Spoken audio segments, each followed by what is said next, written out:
बिस्मिल्लाहिर्रहमानिर्रहीम। अस्सलाम वालेकुम क्लास। आज प्रिंसिपल ऑफ कॉमर्स के सेशन में हम chapter number 2 essential of establishing a business house business problems lecture 1 start करेंगे।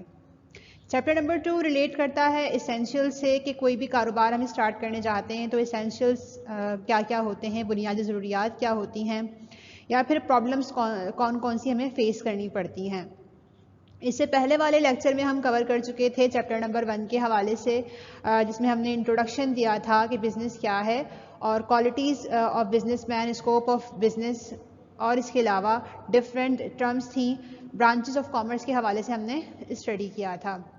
अच्छा, यहाँ पर बिज़नेस जो कि हम पहले डिस्कस कर चुके हैं कि कारोबार क्या होता है, गुड्स को और सर्विसेज को, गुड्स एंड सर्विसेज को प्रोड्यूस करना और फिर सेल आउट कर देना, प्रॉफिट अर्न करने के लिए बिजनेस कहलाता है। यहाँ पर हम देखें कि कारोबार स्टार्ट करने जा रहे हैं तो कौन सी बुनियादी चीज़ें हैं जो कि हमें माइंड में रखनी पड़ती हैं, जिन्हें हम इसेंशियल्स कहते हैं। और अगर स्टार्टिंग में हमने इसेंशियल्स को माइंड में नहीं रखा तो यही हमारे लिए प्रॉब्लम बन सकती हैं और हमें बिजनेस में प्रॉब्लम फेस करनी पड़ सकती है। तो ये एसेंशियल्स क्या क्या होते हैं, प्रॉब्लम्स क्या क्या होती हैं। एग्जाम में दो तरह से क्वेश्चन आता है, या तो ये क्वेश्चन शॉर्ट में भी आ सकता है और लॉन्ग में भी आ सकता है। अटेम्प्ट करने का मेथड क्या है, इस चैप्टर से एक ही क्वेश्चन बनता है, टॉपिक भी एक ही है कि एसेंशियल्स क्या हैं, न्यू बिजनेस आप इस्टेब्लिश करने जा रहे हैं तो कौन कौन सी प्रॉब्लम्स आपको फेस करनी पड़ेंगी या एसेंशियल्स क्या हैं। अच्छा, अब अगर ये शॉर्ट में आता है क्वेश्चन तो इसको अटेम्प्ट करने का मेथड ये होता है कि पहले इसकी लिस्ट बनाते हैं। एसेंशियल 14 हैं हमारे पास, प्रॉब्लम्स 14 है हमारे पास जो कि भी हम डिस्कस करते हैं। पहले इसकी लिस्ट बनाते हैं शॉर्ट क्वेश्चन में 14 प्रॉब्लम्स की, उसके बाद कोई 5 को हमें एक्सप्लेन करना होता है। अगर एक्सप्लेन हो, डिटेल वहाँ पर लिखी हुई हो कि इन पॉइंट्स को एक्सप्लेन करें, तो हमें वही पॉइंट एक्सप्लेन करने पड़ते हैं। अगर ये क्वेश्चन लॉन्ग में आता है, वैसे लॉन्ग में ज़्यादातर आया हुआ है ये क्वेश्चन, तो अगर ये क्वेश्चन लॉन्ग में आए तो अटेम्प्ट करने का मेथड ये होता है हमारे पास कि हम लिस्टिंग करते हैं तमाम एसेंशियल्स या फिर प्रॉब्लम्स की। 14 प्रॉब्लम्स को लिस्ट करने के बाद हम इन्हें 1 बाय 1 एक्सप्लेन करते हैं। चलते हैं प्रॉब्लम्स की तरफ। स्टार्टिंग में मैंने कहा कि ये वो चीज़ें हैं, बुनियादी चीज़ें, जिन्हें आपने माइंड में रख कर इस्टेब्लिश करना होता है अपना न्यू बिजनेस, ताकि अब आप इन बुनियादी चीज़ों को फोकस करके जब स्टार्ट करते हैं, नए कारोबार को बनाते हैं, गुड्स पेश करते हैं, खदमात सेल आउट करते हैं, प्रॉफिट अर्न करते हैं, तो ये एक्टिविटी आपकी बिजनेस कहलाती है। और इसके लिए आपने क्या किया, एसेंशियल्स को माइंड में रखा और फिर स्टार्ट किया, तो आसानी होती है, ग्रो करने में आसानी होती है, डेवलपमेंट की तरफ जाने में आसानी होती है और कुछ प्रॉब्लम्स नहीं होती, कम प्रॉब्लम फेस करनी पड़ती हैं। लेकिन अगर स्टार्टिंग में एसेंशियल्स को नज़रअंदाज कर दिया, फोकस नहीं किया और जो है वो इनको बिना देखे हमने कारोबार स्टार्ट कर दिया, तो फिर हमें ये एसेंशियल्स प्रॉब्लम बनकर सामने आते हैं कारोबार की लाइफ में। और जो प्रॉफिट अर्निंग एक्टिविटी है हमारी बिजनेस, उसमें हमें प्रॉब्लम फेस करनी पड़ सकती हैं, इश्यूज फेस करने पड़ सकते हैं, इशू का सामना करना पड़ सकता है। इसीलिए इनको एसेंशियल्स भी कहते हैं और प्रॉब्लम्स भी कहते हैं। 1 बाय 1 देख लेते हैं। मोस्ट कॉमन प्रॉब्लम्स और essentials of establishing a new business are as under. जो मोस्ट कॉमन प्रॉब्लम्स हैं, जिन्हें एसेंशियल्स भी कहा जाता है, जब इस्टेब्लिश करते हैं कोई न्यू बिजनेस आप, तो इन पॉइंट्स को आपने फोकस करना होता है या माइंड में रखना होता है। पॉइंट्स यहाँ पर लिखे हुए हैं 14, 1 बाय 1 देख लेते हैं। असेसमेंट ऑफ अपॉर्चुनिटीज, जिसको प्रॉफिटेबिलिटी भी कहते हैं, nature of business, infrastructure, organisational problems, future of business, rising capital, जिसे फाइनेंस भी कहा जाता है और बैंकिंग भी कहते हैं, location, staffing, labour problems, kinds types of product and services, marketing, business competition, risk या फिर insurance, government policies, business information. तो क्लास ये हमारे पास पॉइंट्स हैं जिन्हें एसेंशियल और प्रॉब्लम्स कहा हमने। अब इन पॉइंट्स को हमने 1 बाय 1 एक्सप्लेन करना होता है। सबसे पहले चलते हैं पहले पॉइंट की तरफ, असेसमेंट ऑफ अपॉर्चुनिटीज का क्या मतलब है। असेसमेंट ऑफ अपॉर्चुनिटी, जिसे मैंने कहा प्रॉफिटेबिलिटी भी कहते हैं, पहले से एक्सप्लेन कर, जो लिखा हुआ है इसे रीड करते हैं फिर समझते हैं कि ये क्या है। Assessment in such a way will help the business satisfy the demands of honours, shareholders, management, employees, consumer, and the government. Businessmen must analyze the business opportunities in terms of expected profit, success, nature of demand, future tendency, stage of business cycle, etc. अच्छा, assessment का मतलब होता है कि assess करना, opportunities मतलब कौन कौन से मौके आपके लिए मौजूद हैं।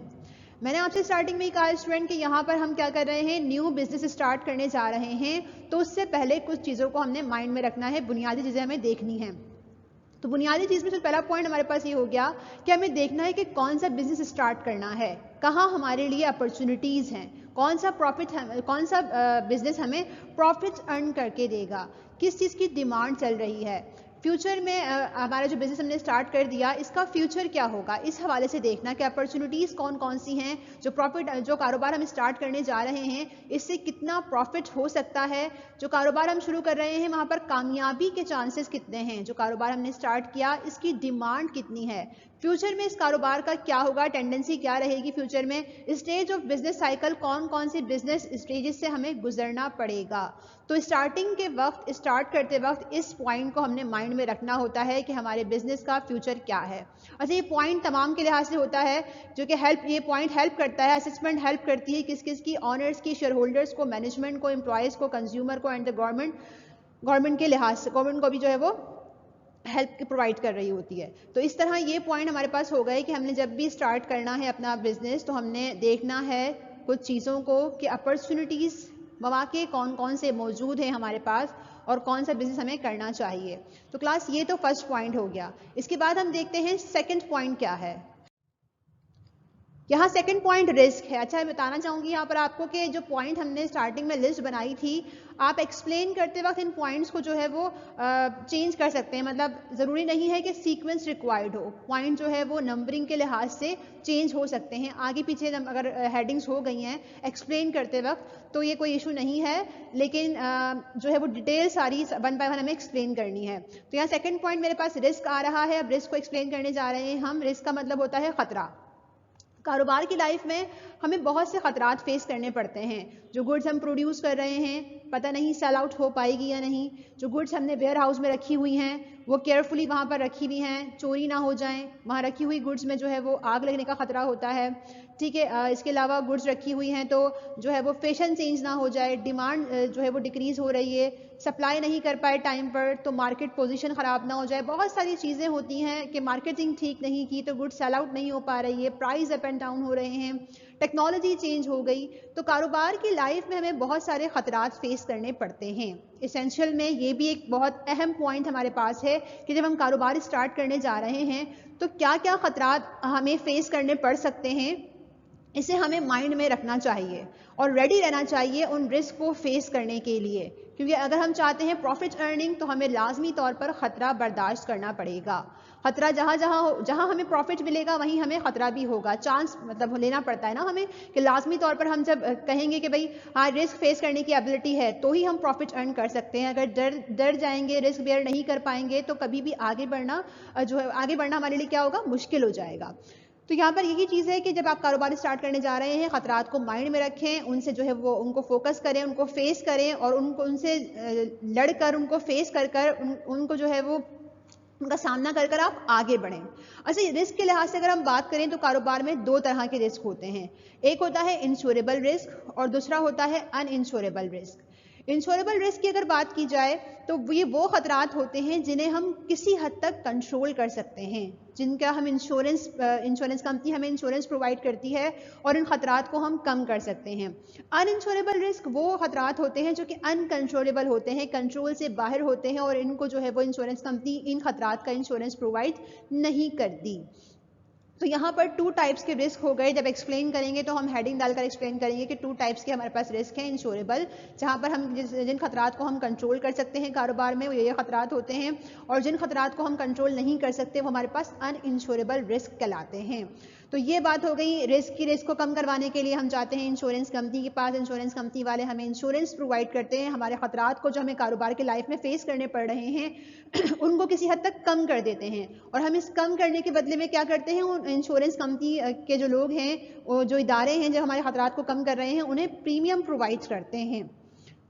इसलिए ये भी जो है वो एक तरह का कारोबार भी होता है इंश्योरेंस का, और इसके जरिए हम अपने खतरे को कम करवा रहे होते हैं। सबसे पहले हम कारोबार में क्या करते हैं, आइडेंटिफाई रिस्क, हमें जो है वो शनाख्त करनी होती है कि कौन कौन से खतरात मौजूद हैं कारोबार में।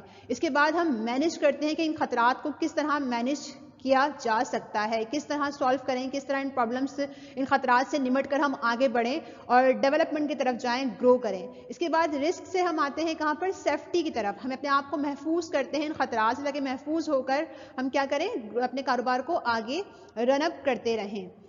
इस तरह क्लास ये थे सेकंड पॉइंट हमारे पास कि रिस्क क्या होता है, कितनी टाइप्स के होते हैं रिस्क, और किस तरह हम इन्हें कंट्रोल करते हैं, आइडेंटिफाई करते हैं, और किस किस रिस्क का हमें सामना करना पड़ता है बिजनेस लाइफ में। सेकंड इसेंशियल के पास बाद हम डिस्कस करते हैं थर्ड इसेंशियल, जो कि हमारे पास है फाइनेंस। फाइनेंस से आप जो है वो बैंकिंग भी कहते हैं, नाम से ही जाहिर है फाइनेंस का मतलब क्या है, पैसा। जहां पर पैसे की डीलिंग हो रही हो, पैसे की ट्रांजैक्शंस हो रही हो, वो सेक्टर हमारा बैंकिंग सेक्टर कहलाता है, इसलिए फाइनेंस को हम बैंकिंग भी कहते हैं। इसेंशियल के लिहाज से बात करते हैं कि जब आप न्यू कारोबार स्टार्ट करने जा रहे हैं तो फाइनेंस बहुत ही अहमियत का हामिल है। पैसे के बगैर आप कारोबार का तस्वुर नहीं कर सकते। कोई भी एक्टिविटीज़ आप परफॉर्म करें, इवन कारोबार को अगर मैं लेती हूँ तो कारोबार में हमने क्या किया, प्रोड्यूसिंग करते हैं, गुड्स को प्रोड्यूस करते हैं, सर्विसेज को जो है वो हम सर्विसेज जो है वो फराहम कर रहे होते हैं, सेल आउट करते हैं और फिर उससे प्रॉफिट अर्निंग करते हैं। तो प्रोड्यूस करने के लिए हमें क्या चाहिए, कैपिटल चाहिए, पैसा चाहिए। तो पैसे के बगैर कारोबार स्टार्ट करना पॉसिबल नहीं है। क्योंकि हम इसे अभी एसेंशियल के तौर पर स्टडी कर रहे हैं, इसलिए यहाँ पर हम देखते हैं कि जो कारोबार हम स्टार्ट करने जा रहे हैं वो किस नेचर का है और वहाँ पर पैसे के सोर्सेज, फाइनेंस के सोर्सेज क्या क्या हैं। सोर्सेज ऑफ फाइनेंस हमारे पास 3 होते हैं। पहला होता है कैपिटल। कैपिटल मतलब सरमाया। जो शख्स कारोबार स्टार्ट कर रहा है, जिसका पैसा कारोबार में इन्वेस्ट है, वो कैपिटल होता है। मतलब जो ऑनर का सरमाया होता है, जो ऑनर का पैसा होता है, जो ऑनर की मलकियत होती है, उसे हम कैपिटल कहते हैं, सरमाया कहते हैं। तो जो ऑनर पैसा लेकर आ रहा है, ये भी एक सोर्स हो गया हमारे पास, फर्स्ट सोर्स ऑफ फाइनेंस, जिसे हम कैपिटल कह रहे हैं, जो मालिक पैसा लेकर हमारे पास आया। दूसरा लोन होता है। अगर मालिक के पास इतना सरमाया नहीं है, पैसा नहीं है, तो फिर हम जाते हैं लोन की तरफ, उधार की तरफ। उधार भी एक जरिया है पैसे का, यानी हम बैंक से उधार लेते हैं, हम रिलेटिव से, फ्रेंड से, फैमिली से हम उधार लेकर अपने कारोबार को रन अप कर सकते हैं, फाइनेंसिंग प्रोवाइड कर सकते हैं। तो लोन हमारे पास सेकंड मेथड हो गया फाइनेंस अरेंज करने का। और थर्ड सोर्स हमारे पास होती है रिटेन अर्निंग, जिसे RE कहा जाता है। रिटेन अर्निंग का मतलब होता है कि पास्ट का प्रॉफिट था जो कि सेफ होकर रखा हुआ था, उसी प्रॉफिट को वापस कारोबार में जो है वो इस्तेमाल करना। Past earning, past profit retain earning कहलाती है। ये MCQs में भी आता है कि रिटेन अर्निंग का मतलब क्या है, पास्ट प्रॉफिट, माजी का सरमाया जो कि जमा होकर एक्यूमुलेट होकर रखा हुआ था, उसे आपने दोबारा कारोबार में जो है वो यूज किया, तो ये भी एक सोर्स ऑफ फाइनेंस हो गया। तो क्लास यहाँ पर 3 सोर्स ऑफ फाइनेंस हो गए हमारे पास। कैपिटल यानी जो मालिक हैं वो पैसा लेकर आए। दूसरा लोन लेकर भी हम अपने कारोबार को फाइनेंस प्रोवाइड कर सकते हैं। अच्छा, फाइनेंस एक कारोबार की नेचर भी, कारोबार की टाइप भी होती है, उसके लिहाज से भी फाइनेंस अरेंज हो रहा होता है। लाइक सिंगल ऑनरशिप है, जिसे सोल प्रोप्राइटरशिप कहते हैं, तो वहाँ पर सिंगल ऑनर जो होता है वो पैसा लेकर आता है। अगर मैं कैपिटल के लिहाज से बात करूँ, कैपिटल में मैंने कहा कि ऑनर पैसा लेकर आता है, ऑनर का पैसा कैपिटल कहलाता है, फर्स्ट सोर्स ऑफ फाइनेंस। तो सिंगल ऑनरशिप जब हम स्टार्ट करते हैं, टाइप ऑफ बिजनेस अभी एक्सप्लेन करूंगी कि क्या होता है। तो सिंगल ऑनरशिप में जो है वो 1 पर्सन इस कारोबार को स्टार्ट करता है, तो 1 पर्सन का ही पैसा कारोबार में इन्वेस्ट होता है। तो सिंगल ऑनरशिप में सोल प्रोप्राइटरशिप पैसा लेकर आया। दूसरा होता है टाइप ऑफ बिजनेस हमारे पास पार्टनरशिप, जिसमें पार्टनर्स पैसा लेकर आते हैं। तो पार्टनर्स जो पैसा लेकर आते हैं वो आपका सेकंड टाइप ऑफ बिजनेस जो है वो पार्टनरशिप में फाइनेंसिंग पार्टनर्स के जरिए होती है। थर्ड हमारे पास होता है कंपनी, जहां पर शेयर होल्डर्स का पैसा लगा हुआ होता है। शेयर होल्डर्स कंपनी के शेयर्स को परचेज करते हैं और जो है वो मालिक बन जाते हैं, शेयर होल्डर बन जाते हैं, कंपनी को फाइनेंस प्रोवाइड करने वाले बन जाते हैं। तो ये 3 टाइप के जो है हमारे पास टाइप ऑफ बिजनेस हैं और इसके लिहाज से ऑनर पैसा लेकर आ रहे होते हैं। सिंगल ऑनरशिप में सिंगल पर्सन पैसा लेकर आएगा, पार्टनरशिप में पार्टनर्स पैसा लेकर आएंगे और कंपनी में शेयर होल्डर्स पैसा लेकर आ रहे होते हैं, पैसा प्रोवाइड कर रहे होते हैं, फाइनेंस प्रोवाइड कर रहे होते हैं। तो क्लास ये था फाइनेंस के हवाले से पॉइंट हमारे पास कि इसेंशियल, या फिर जो अगर हमने इसेंशियल में डिस्कस नहीं किया तो ये प्रॉब्लम बन जाएगा कि फाइनेंस कहाँ से अरेंज होगा। तो स्टार्टिंग में इसको हमें फोकस करना पड़ता है कि कहाँ क्या क्या सोर्सेज हैं, कहाँ कहाँ से पैसा अरेंज कर सकते हैं। खुद का पैसा लगाएं, कैपिटल, लोन लें, उधार लेकर लगाएं, या फिर जमा की हुई आमदनी, पास्ट प्रॉफिट को दोबारा कारोबार में री इन्वेस्ट कर दें। तो ये फाइनेंस के बाद अब हम चलते हैं फोर्थ पॉइंट पर, जो कि है नेचर ऑफ बिजनेस, कारोबार की नौयत। कारोबार किस किस नौइयत के होते हैं? कारोबार में से डेफिनेशन को याद रखिएगा, डेफिनेशन को फोकस कीजिएगा। Producing goods and services, produce करना गुड्स को और सर्विसेज को, और फिर सेल आउट कर देना, बेच देना, प्रॉफिट अर्न करने के लिए कहलाता है बिजनेस। सेटिस्फाई करने के लिए सोसाइटी की नीड्स को कहलाता है बिजनेस, या फिर गेन करने के लिए प्राइवेट इंसेंटिव्स, ये एक्टिविटी हमारी प्रॉफिट अर्निंग एक्टिविटी बिजनेस कहलाती है। एमसीक्यूज में भी आता है कि बिजनेस कौन सी एक्टिविटी है? प्रॉफिट अर्निंग एक्टिविटी है, जहां पर हम प्रॉफिट की बात कर रहे होते हैं और गुड्स को प्रोड्यूस और सेल आउट सिर्फ इसलिए कर रहे होते हैं ताकि हमें क्या हो सके? प्रॉफिट अर्न हो सके। तो ये हमारी प्रॉफिट अर्निंग एक्टिविटी हो गई। अब कारोबार किस किस नौइयत के होते हैं? एसेंशियल में हमने बुनियादी चीज़ों में हमने ये चीज़ भी फोकस करनी होती है कि हम जो कारोबार स्टार्ट कर रहे हैं वो कौन सा करें। सबसे पहला कारोबार मैन्युफैक्चरिंग, यानी हम खुद गुड्स को बनाएं, मैन्युफैक्चर्ड करें। मैन्युफैक्चरिंग का मतलब होता है प्रोड्यूस करना। बिजनेस की डेफिनेशन में भी ये पॉइंट था कि गुड्स को प्रोड्यूस करो, गुड्स को मैन्युफैक्चर्ड करो। मैन्युफैक्चरिंग किस तरह होती है? रॉ मटेरियल, खाम माल से गुड्स कन्वर्ट होती है फिनिश गुड्स में, तैयार अशिया में, ताकि वो गुड्स इस्तेमाल हो सके। रॉ मटेरियल इस्तेमाल के काबिल नहीं होता, उसे कन्वर्ट कर देना फिनिश गुड्स में ताकि इस्तेमाल के काबिल हो जाए। तो तैयार अशिया होती है हमारे पास, वो फिनिश गुड्स कहलाती हैं। तो ये एक्टिविटी हमारी कहलाती है मैन्युफैक्चरिंग एक्टिविटी, या फिर प्रोड्यूसिंग करना गुड्स को। तो यहाँ पर हमें देखना होता है कि हमारी कारोबार की नौइयत क्या है। क्या हम गुड्स को प्रोड्यूस कर रहे हैं, मैन्युफैक्चर कर रहे हैं, या फिर हम होलसेलिंग और रिटेलिंग कर रहे हैं। होलसेलिंग का मतलब होता है गुड्स को बड़े पैमाने पर बाय और सेल करना। बल्क क्वांटिटी में हमने गुड्स को जो है वो बाय और सेल किया। यहाँ पर प्रोड्यूसिंग एक्टिविटी नहीं आती। अगर हम गुड्स को बनाएं ना, बल्कि बनी बनाई गुड्स को बड़ी मिकदार में खरीदें और बेच दें, तो ये एक्टिविटी होलसेलिंग है। सेकेंड हमारे पास है रिटेलिंग। रिटेलिंग का मतलब होता है कम मिकदार में गुड्स को खरीदना और बेच देना। यहाँ पर भी मैन्युफैक्चरिंग एक्टिविटी नहीं आती, बल्कि रिटेलर क्या करता है? कम मिकदार में होलसेलर से या फिर प्रोड्यूसर से गुड्स को खरीदता है और आगे फॉरवर्ड कर देता है, बेच देता है कंज्यूमर को। तो ये एक्टिविटी हमारी रिटेलिंग कहलाती है। तो यहाँ पर हम देखते हैं कि हम बड़ी मिकदार में गुड्स को खरीदें या फिर छोटी कम मिकदार में गुड्स को बाइंग और सेलिंग करें। होलसेलिंग और रिटेलिंग मुल्क के अंदर परफॉर्म की जाती हैं, इनसाइड द कंट्री परफॉर्म की जाती हैं। अगर हम यही activity outside the country perform करें तो ये एक्सपोर्ट इंपोर्ट कहलाता है। बड़ी मिकदार में गुड्स को एक्सपोर्ट का मतलब होता है गुड्स को प्रोड्यूस करके outside the country sell out कर देना, एक्सपोर्ट कहलाता है। और आपके मुल्क को नीड है गुड्स की, तो आप बाहर मुल्क से गुड्स को परचेज कर लेते हैं, बाइंग कर लेते हैं, तो ये इंपोर्ट की एक्टिविटी कहलाती है। तो यहाँ पर ये हमारे पास नेचर ऑफ बिजनेस है, कारोबार की नौइयत है, कारोबार किस किस नेचर के होते हैं। तो इसेंशियल में हमने इनको माइंड में रखना होता है कि मैन्युफैक्चरिंग, होलसेलिंग, रिटेलिंग, एक्सपोर्ट या फिर इंपोर्ट। मैन्युफैक्चर मतलब प्रोड्यूसिंग करना, गुड्स को बनाना। होलसेलिंग बल्क क्वांटिटी में बाइंग और सेलिंग करना। रिटेलिंग मतलब स्मॉल क्वांटिटी में बाइंग और सेलिंग करना। एक्सपोर्ट मतलब गुड्स को प्रोड्यूस करके outside the country sell out कर देना। इंपोर्ट का मतलब गुड्स की नीड हो तो आउटसाइड कंट्री से गुड्स को बाइंग कर लेना, परचेज कर लेना।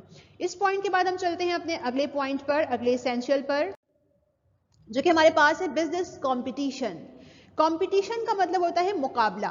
जब आप कारोबार स्टार्ट करने जा रहे हैं तो ऑलरेडी मार्केट में आपके कॉम्पिटिटर्स मौजूद होते हैं। कॉम्पिटिटर्स कौन होते हैं? वो लोग जो आप ही की तरह की सेम गुड्स प्रोवाइड कर रहे होते हैं। जब सेम गुड्स प्रोवाइड कर रहे होते हैं तो वो आपके कॉम्पिटिटर इसलिए बन जाते हैं कि आपकी क्वालिटी और प्राइस में फ़र्क होता है। प्राइस और क्वालिटी के फ़र्क की वजह से आप एक दूसरे को कॉम्पीट कर रहे होते हैं और मुकाबला, कंपटीशन अराइज हो जाता है वहाँ पर। तो यहाँ पर स्टार्टिंग जब करने जा रहे हैं, न्यू बिजनेस इस्टेब्लिश करने जा रहे हैं, न्यू बिजनेस बुनियाद रखने जा रहे हैं नए कारोबार की, तो आपने देखना होता है कि ऑलरेडी मार्केट में कौन कौन कॉम्पिटिटर्स मौजूद हैं और आपको किस किस्म के बिजनेस कॉम्पिटिशन का सामना करना पड़ सकता है। यहाँ पर हमारे पास 3 तरह के कंपटीशन जो है वो डिस्कस किए गए हैं। सबसे पहले मोनोपोली। मोनोपोली का मतलब होता है, ये टाइप ऑफ कंपटीशन है हमारे पास, इसमें मुकाबला करने वाला कोई मौजूद नहीं होता। मतलब एक सिंगल पर्सन है जो कि गुड्स को प्रोवाइड कर रहा होता है, उसी की उजारादारी होती है, उसी की मोनोपोली होती है। गुड्स को प्रोवाइड करने वाला जब एक शख्स है तो इस किस्म का कंपटीशन कहलाता है मोनोपोली। सेकेंड डायग्राम डिस्क्राइब कर रही है डियोपोली को। डियोपोली का मतलब नाम से ही जाहिर है, जहां पर कॉम्पीट करने वाले कॉम्पिटिटर्स जो हैं वो 2 हैं। गुड्स को प्रोवाइड करने वाले 2 लोग हैं और 2 लोगों के दरमियान में पाए जाने वाला कॉम्पिटिशन डियोपोली कहलाता है। नेक्स्ट देख लेते हैं ओलिगोपोली, जहां पर गुड्स को प्रोवाइड करने वाले फ्यू लोग मौजूद हैं, चंद लोग मौजूद हैं, तो इस किस्म का कॉम्पिटिशन कहलाता है ओलिगोपोली। तो क्लास यहाँ पर हमें एज एसेंशियल इस पॉइंट को डिस्कस करना पड़ता है कि किस किस्म का कंपटीशन का हमें सामना करना पड़ता है, कौन कौन लोग हैं जिनका मुकाबला करके हमें आगे बढ़ना है। तो अगर सिंगल पर्सन प्रोवाइडर है गुड्स का तो वो मोनोपोली कंपटीशन हो गया, दो लोगों के दरमियान कंपटीशन है तो डिओपोली हो गया, और फ्यू पर्सन्स के दरमियान में कंपटीशन पाया जा रहा है तो वो ओलिगोपोली कहलाता है। इसके बाद हम डिस्कस कर लेते हैं नेक्स्ट पॉइंट। नेक्स्ट पॉइंट हमारे पास है स्टाफिंग या फिर लेबर। कारोबार स्टार्ट करने जा रहे हैं, ज़रूरी है हमारे पास लेबर का होना। हमें 3 तरह की लेबर रिक्वायर्ड होती है अपने बिजनेस को रन अप करने के लिए। फर्स्ट है अनस्किल्ड लेबर, दूसरा है सेमी स्किल्ड लेबर और थर्ड है स्किल्ड लेबर। लेबर को हायरिंग और फायर करने का मतलब जॉब पर रखना और निकाल देने का अमल स्टाफिंग कहलाता है। अनस्किल्ड लेबर क्या होती है, वन बाय वन डिस्कस कर लेते हैं टाइप्स ऑफ लेबर को। अनस्किल्ड लेबर जैसे कि एक्सप्लेन हुआ है, स्किल्ड नहीं होती इनके पास, मतलब लिटरेट नहीं होते, पढ़े लिखे नहीं होते, और जो है वो सर्विसेज प्रोवाइड कर कर, खदमात प्रोवाइड कर कर जो है वो अर्निंग कर रहे होते हैं। ऐसी लेबर कहलाती है हमारे पास अनस्किल्ड लेबर, जो पढ़े लिखे नहीं हैं। सेमी स्किल्ड थोड़े पढ़े लिखे होते हैं, अनस्किल्ड के मुकाबले में थोड़े पढ़े लिखे लोग सेमी स्किल्ड लेबर कहलाते हैं। और स्किल्ड लेबर जो फुल स्किल्ड जिनके पास होती हैं, जो कि प्रोफेशनल होते हैं, जिनके पास डिग्री होती है, क्वालिफिकेशन होती है, ऐसे लेबर हमारे पास कहलाते हैं स्किल्ड लेबर। स्किल्ड लेबर के एग्जांपल में आते हैं हमारे पास MBA पर्सन्स, डॉक्टर्स, इंजीनियर्स, ये सारे हमारे पास स्किल्ड लेबर में आते हैं, जो वेल क्वालिफाइड भी हैं, ट्रेंड भी हैं, और जो है वो एजुकेटेड भी हैं और स्किल्ड भी हैं जिनके पास। ठीक है, बहुत पढ़े लिखे लोग जो होते हैं वो स्किल्ड लेबर कहलाते हैं, जो इनकी भी हमें ज़रूरत होती है जब हम कारोबार स्टार्ट करने जा रहे हैं। तो सेमी स्किल्ड पर्सन जो कम पढ़े लिखे हैं, लाइक अकाउंटेंट है, मैकेनिक है, क्लर्क है, तो ये वाले जो लोग हैं हमारे पास थोड़े कम पढ़े लिखे होते हैं, इन्हें हम सेमी स्किल्ड लेबर कहते हैं। और अनस्किल्ड लेबर में आते हैं पियंस हैं हमारे पास, ठीक है, वॉचमैन हो गया, डिगर्स हैं, पोर्टर्स हैं, कुली वगैरह जो होते हैं, ये सब हमारे पास अनस्किल्ड लेबर में आते हैं। तो इन तीनों लेबर्स को हम जो है वो हायरिंग का अमल स्टार्ट करते हैं जब हम स्टार्ट करने जाते हैं न्यू बिजनेस। तो इस एसेंशियल को भी माइंड में रखना होता है कारोबार को स्टार्ट करते वक्त। इसके बाद हम डिस्कस कर लेते हैं नेक्स्ट पॉइंट, जो कि है बिजनेस लोकेशन, जगह। लोकेशन मतलब प्लेस, कौन सी प्लेस का इंतखाब करें अपने कारोबार को स्टार्ट करते वक्त, क्या जो है वो हमारा लोकेशन होगी और कौन सी लोकेशन हमें चाहिए होती है जब हम कारोबार स्टार्ट करने चाहते हैं। तो एज एसेंशियल लोकेशन बहुत ही इंपॉर्टेंस का जो है वो हामिल है। लोकेशन हमें वो डिसाइड करनी होती है जहां पर अवेलेबिलिटी हो हर चीज़ की, जहां पर हमें ट्रैफिक मिले अपने कस्टमर का, अपने कंज्यूमर का, जहां पर लेबर, हमारी जो लेबर है उसका आना जाना आसान हो, मतलब लेबर हमें इजीली अवेलेबल हो, जिस जगह पर बिजली और पानी की सहूलत हो, सड़कें सही हो, कम्युनिकेशन सिस्टम सही हो, इलेक्ट्रिसिटी प्रॉब्लम्स ना हो, ऐसी जगह का इंतखाब करते हैं हम अपने बिजनेस को इस्टेब्लिश करने के लिए और बिजनेस को स्टार्ट करने के लिए। तो यहाँ पर पॉइंट यही है कि कौन सा कारोबार, कौन सी जगह होनी चाहिए, वो आप डिसाइड करते हैं, इंतखाब करते हैं, मुंतखब करते हैं जगह का, लोकेशन का अपने बिजनेस के लिए।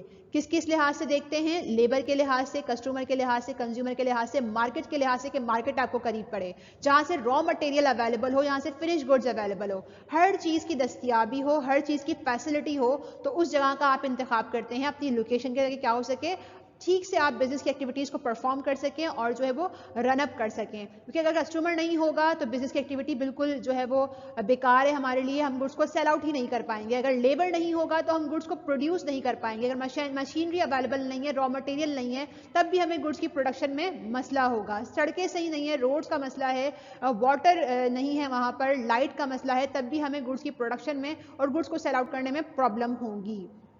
तो इसलिए हमें बेस्ट लोकेशन का इंतखाब करना होता है। Choose the best location for your new business. इसके बाद हम डिस्कस कर लेते हैं अगला पॉइंट, जो कि हमारे पास है गवर्नमेंट पॉलिसीज। जी बिल्कुल, गवर्नमेंट पॉलिसीज, गवर्नमेंट के रूल्स, गवर्नमेंट के रेगुलेशंस, रूल्स रेगुलेशंस बहुत इम्पैक्ट करते हैं, बहुत इफेक्ट करते हैं हमारी बिजनेस की एक्टिविटीज़ पर। बजट जो बनाती है गवर्नमेंट, जो रूल्स बनाती है, जो टैक्स लगाती है, गुड्स की जो प्राइस डिसाइड करती है वो गवर्नमेंट डिसाइड करती है, और गवर्नमेंट के रूल्स हमारे कारोबार की लाइफ पर इफेक्ट कर रहे होते हैं। इसलिए हमें स्टार्टिंग में ही डिसाइड करना होता है कि जो हम एक्टिविटीज़ परफॉर्म करने जा रहे हैं, हम जो कारोबार इस्टेब्लिश करने जा रहे हैं, हम जो कारोबार बनाने जा रहे हैं गुड्स का या सर्विसेज का, तो वहाँ पर हमें क्या करना है, ये देखना है कि गवर्नमेंट कितनी इन्वॉल्व है, गवर्नमेंट की इन्वॉल्वमेंट कम चाहिए, ज़्यादा चाहिए, इस लिहाज से हम स्टार्ट करते हैं अपने बिजनेस को। अगर हम देखते हैं कि हम गवर्नमेंट की पॉलिसीज से इम्पैक्ट होगा हमारे बिजनेस पर बहुत ज़्यादा, तो फिर उस लिहाज से हम डिसीजन लेते हैं और अपनी पॉलिसीज बनाते हैं, अपने रूल्स बनाते हैं। तो यहाँ पर फोकस करना होता है हमें गवर्नमेंट के रूल्स का, गवर्नमेंट की पॉलिसीज क्या हैं और कितना इम्पैक्ट करती हैं हमारे न्यू बिजनेस पर। इसके बाद देख लेते हैं नेक्स्ट पॉइंट, जो है infrastructure. Infrastructure basic sound provide करता है आपके कारोबार को। ये इंस्टॉलेशन होती है और फैसिलिटीज होती हैं। लाइक जब भी आप कारोबार स्टार्ट करने जा रहे हो तो कौन सी सड़कों का इस्तेमाल करोगे, वाटर सिस्टम क्या होगा, इलेक्ट्रिसिटी सिस्टम क्या होगा, कम्युनिकेशन सिस्टम क्या होगा, ठीक है, plant, power, road, communication system, transport, इस हवाले से आप जब डिस्कस कर रहे होते हो तो ये कंप्लीट कहलाता है इंफ्रास्ट्रक्चर। किसी भी किस्म का आप कारोबार करें, होलसेलिंग, रिटेलिंग, इंपोर्ट एक्सपोर्ट, आपको इंफ्रास्ट्रक्चर जरूर जो है वो एस्टेब्लिश करना होता है। आपका इंफ्रास्ट्रक्चर अगर सही होगा, दुरुस्त होगा, तभी आप जो है वो ठीक से तमाम एक्टिविटीज कारोबार की परफॉर्म कर पाएंगे। यहाँ डायग्राम किसी में एक्सप्लेन किया हुआ है मैंने कि roads, airports, ports, railways, energies, utilities, education, health care, social और डिफरेंट, जो मैंने आपसे कहा कम्युनिकेशन सिस्टम और transport system, road, power plants, ये सब एक्टिविटीज़ मिलकर क्या करती हैं, आपके कारोबार का इंफ्रास्ट्रक्चर बनाती हैं। तो स्टार्टिंग में आपने इन पॉइंट्स को भी डिस्कस करना होता है, फोकस करना होता है अपने न्यू बिजनेस को स्टार्ट करते वक्त। इसके बाद हम देख लेते हैं next point, future of business, कारोबार का मुस्तकबिल। यहाँ बात हो रही है टेक्नोलॉजी के हवाले से। हम देखते हैं अपनी जो है वो रूटीन की लाइफ में, अपनी जो है वो बिजनेस लाइफ में technology day by day grow up कर रही है। नई नई चीज़ें जो है वो ईजाद हो रही हैं, नई नई इन्वेंशन हो रही है, इनोवेशन हो रही है। अच्छा, इन्वेंशन क्या होती है? नई चीज़ का मार्केट में आना, नई चीज़ का मौजूद, नई चीज़ लेकर अगर हम आ रहे हैं तो ये इन्वेंशन कहलाती है कि आपने ईजाद किया। पहले मौजूद नहीं थी वो चीज़, नई चीज़ आप लेकर आए हैं तो ये ईजाद कहलाती है, इन्वेंशन कहलाती है। इनोवेशन क्या होती है? ऑलरेडी चीज़ मौजूद थी, उसी में आपने चेंजेस की, चेंज करके एक नई चीज़ प्रोड्यूस कर दी, तो वो आपकी इनोवेशन कहलाती है। तो यहाँ पर टेक्नोलॉजी के हवाले से बात हो रही है। क्लास के बिजनेस स्टार्ट करने जा रहे हैं आप, यकीनन मशीनरी का इस्तेमाल करते हैं हम। तो मशीनरी का हमारे बिजनेस का फ्यूचर क्या है? जो मशीनरी हम इस्तेमाल कर रहे हैं उस टेक्नोलॉजी में कितना चेंज आ रहा है, फ्यूचर में क्या क्या हो सकता है।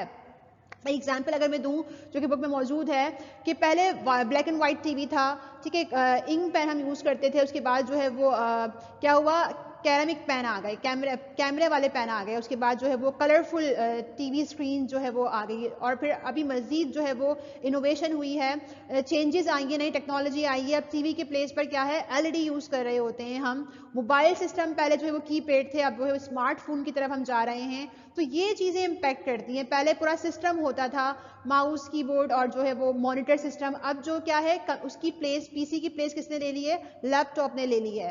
हो सकता है फ्यूचर में और कोई नई चीज़ जो है वो इजाद हो जाए, इनोवेशन हो जाए इस टेक्नोलॉजी में। तो यहाँ पर हमें फोकस करना होता है कि मशीनरी के हवाले से, जो मशीनरी हम बिजनेस में इस्तेमाल कर रहे हैं, स्टैब्लिश कर रहे हैं न्यू बिजनेस, जो हमने अपना हेवी कैपिटल इन्वेस्ट किया हुआ है, लॉन्ग टर्म इन्वेस्टमेंट की हुई है मशीनरी पर, वो तो ऑब्सोलेट नहीं हो जाएंगी, वो तो आउटडेट होने का खतरा तो नहीं है। फ्यूचर में कितना हमारी टेक्नोलॉजी इफेक्ट करती है हमारे बिजनेस को, ये कहलाता है फ्यूचर ऑफ बिजनेस।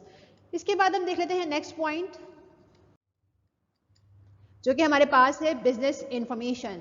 इंफॉर्मेशन का होना बहुत ज़रूरी है कारोबार में, मालूमात का होना बहुत ज़रूरी है। मालूमात अगर नहीं होगी तो आप सही डिसीजन सही टाइम पर नहीं ले पाएंगे।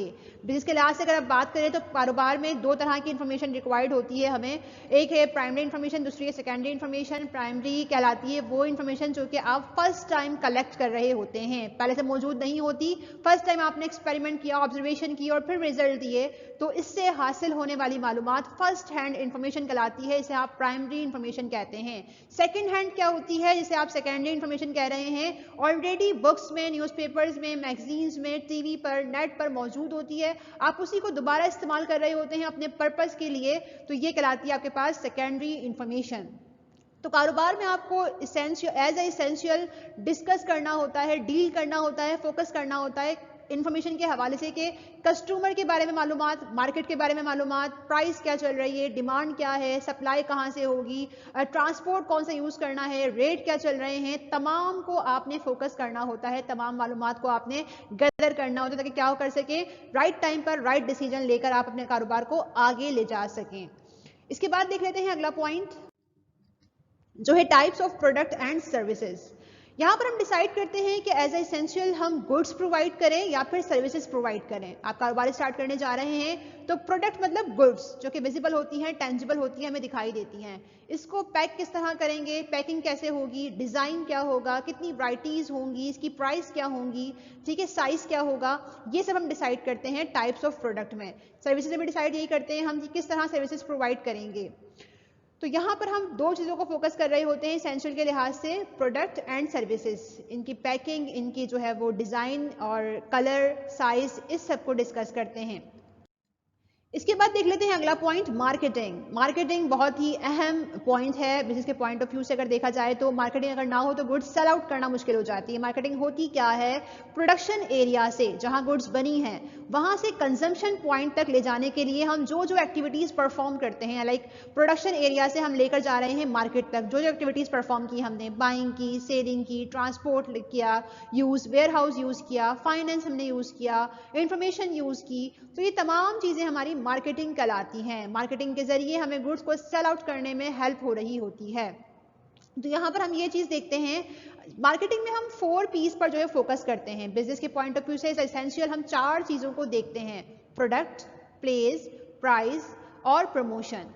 इन 4 चीजों से मिलकर बनती है मार्केटिंग। स्टार्ट करते वक्त बिजनेस में हमें इन 4 चीजों को फोकस करना होता है। प्रोडक्ट क्या है, प्राइस क्या होगी, किस जगह नीड है, डिमांड क्या है, और प्रमोट कैसे करेंगे, प्रमोशन एक्टिविटीज कैसे होंगी, एडवर्टाइजिंग कैसे करेंगे। इसके बाद चलते हैं अगले पॉइंट पर जो कि हमारे पास लास्ट पॉइंट है, इदारे के मसाइल। इदारे के लिहाज से अगर बात की जाए तो कौन कौन सी टाइप के बिजनेस होते हैं, पहले हमें ये डिस्कस करना होगा। स्टार्टिंग में ही मैंने कहा था कि हमारे पास nature of type of business ownership के लिहाज से, मलकियत के लिहाज से 3 तरह के होते हैं। पहला है प्रोप्राइटरशिप, पार्टनरशिप और कॉर्पोरेशन। प्रोप्राइटरशिप जहां पर एक मालिक होता है, पार्टनरशिप जहां पर 2 से लेकर 20 तक मालिक होते हैं, और कॉर्पोरेट जिसे कंपनी कहते हैं जहां पर शेयर होल्डर्स होते हैं। अब ये डिपेंड करता है पब्लिक कंपनी है या फिर प्राइवेट कंपनी है। यहाँ पर बहुत ज्यादा क्वांटिटी में शेयर होल्डर्स हो सकते हैं अगर पब्लिक कंपनी है तो। अच्छा, यहाँ पर देखें छोटा कारोबार होगा तो मसाइल कम होंगे। Single ownership, partnership small type of business है, स्मॉल स्केल ऑफ बिजनेस है, तो यहाँ पर प्रॉब्लम्स कम होती हैं। जबकि कंपनी में प्रॉब्लम्स क्या होंगी, लार्ज बिजनेस है, बड़ा साइज का बिजनेस है, तो यहाँ पर प्रॉब्लम्स भी क्या होंगी, ज्यादा होंगी। तो यहाँ पर हमें देखना होता है कि प्रॉब्लम्स के लिहाज से हम कौन सा कारोबार फेस करने के, कौन सा कारोबार में किस तरह की प्रॉब्लम्स फेस करनी पड़ती हैं और कितनी एबिलिटी है प्रॉब्लम्स को फेस करने की। अगर हम स्टार्टिंग में चाहते हैं कि प्रॉब्लम कम फेस करनी पड़े तो हम सोल प्रोप्राइटरशिप का इंतखाब करते हैं या फिर पार्टनरशिप जो है वो सेलेक्ट करते हैं। और अगर हम चाहते हैं कि नहीं एबिलिटी है हमें प्रॉब्लम्स को डिस्कस करने की, प्रॉब्लम्स को शेयर करने, प्रॉब्लम को जो है वो कवर अप करने की और आगे बढ़ने की, सॉल्व करने की प्रॉब्लम को एबिलिटी है, तो फिर हम कंपनी का जो है वो कारोबार स्टार्ट करते हैं। प्रॉब्लम से घबराते नहीं हैं तो फिर हमें कंपनी स्टार्ट करना चाहिए। तो यहाँ पर ये थे इदारे के लिहाज से मसाइल। यहाँ पर जब स्टार्ट करते हैं आप न्यू बिजनेस तो फोकस करना होता है आपने प्रॉब्लम्स के लिहाज से, बिजनेस किस किस तरह के हैं, जहाँ प्रॉब्लम्स ज़्यादा होती हैं वो कौन सा बिजनेस, जहाँ प्रॉब्लम्स कम होती हैं वो कौन से बिजनेस हैं। तो सिंगल ऑनरशिप और पार्टनरशिप में प्रॉब्लम्स कम फेस करनी पड़ती हैं। क्यों? क्योंकि ये छोटे कारोबार हैं, यहाँ पर प्रॉफिट भी कम होता है और इतने मसाइल भी नहीं होते। जबकि कंपनी बहुत बड़ा कारोबार है तो यहाँ पर मसाइल भी ज़्यादा होते हैं और प्रॉफिट भी ज़्यादा होता है as compared to single ownership और पार्टनरशिप। तो क्लास यहाँ पर होता है हमारा topic complete, chapter number 2 essentials का।